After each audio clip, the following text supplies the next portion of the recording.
Hello guys, today we will discuss the domain of the function.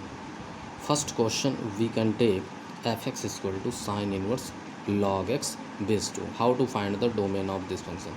We know that the domain of the sine inverse will be minus 1 to 1. So starting with here the domain of the sine inverse. So we can take log x base 2 lie between minus 1 to 1. Okay, so we can apply in both side exponential to the power. So to the power minus 1 less than equal to x less than equal to the power 1. So the answer is x greater than equal to the power minus 1. This is the 1 by 2 and less than equal to 2. So the domain of the function x belongs to half, close interval half to 2. This is the domain. Next question is sine inverse greatest integer x. We find the domain of this function. So also we know that the domain of the sine inverse is minus 1 to 1. So we can start here. Greatest integer x lie between minus 1 to 1. So we know that the greatest integer minus 1. So this is values equal to greatest integer x is equal to minus 1, 0 and 1.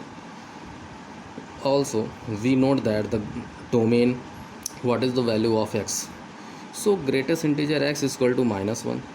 So x, the value is starting from minus 1 going to the open interval.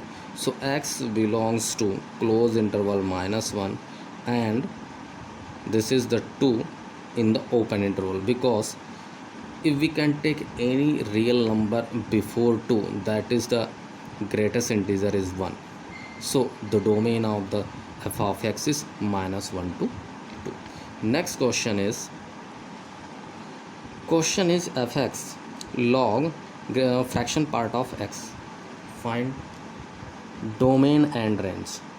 So we know that the fraction part of x lie between 0 to 1. So we know that the fraction part of x lie between 0 to 1.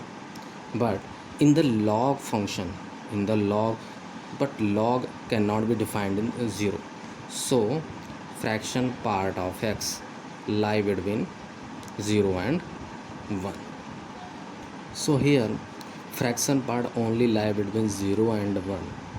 And the domain of the function, we know that the any integer, the fraction part will be 0.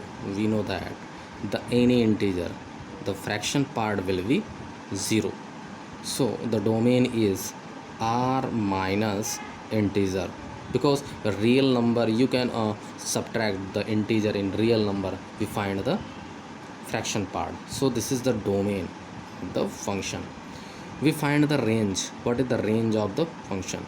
So starting there, fraction part of x is valid from 0 to 1. Okay, we can apply log function. We can take log 0 in, this is the minus infinite. You can apply log function, and log 1 0. So the range is from, range is minus infinite to 0.